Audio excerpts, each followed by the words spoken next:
Good morning, boys and girls. Today we're going to continue reading Kate's book. Let's see what story we're going to read.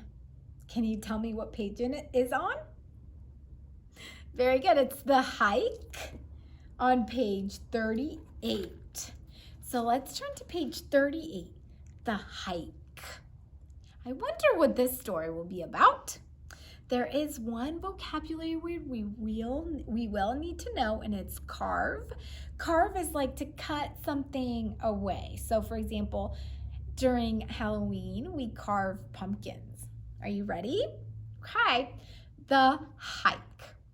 The next morning, we went on a hike. After a bit, we stopped for lunch. When Max finished his lunch, he asked, "Can Kate and I look for rocks?" Jack said, "Okay." "Kate," Max said to me, "bring your fork. We can use it to dig up rocks." I grabbed my fork and we went off to look for rocks. Max pointed at the bump on the side of the cliff and said, "Let's dig the rock out." The rock did not look at all large, but when he started digging, we soon saw that it was larger than it seemed. After a bit, Max said, "Gee, it must be 2 feet long. We need to keep scratching at it in order to carve it out of the side of the cliff."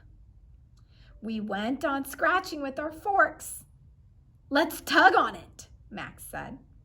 "I bet we can get it out by ourselves." We grabbed and tugged at it.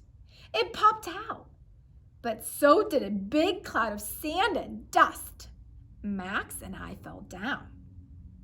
Once the dust and the sand had drifted off, I saw Max standing there with the thing in his hands.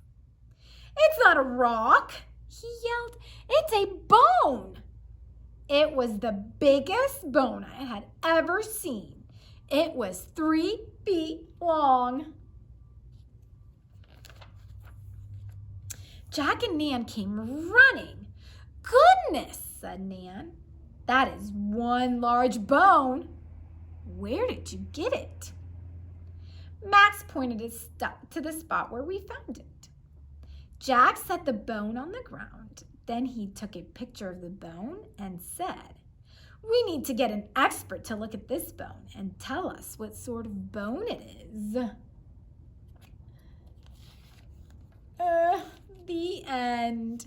Now, boys and girls, I want you to go answer the questions about the hike. Have a good day.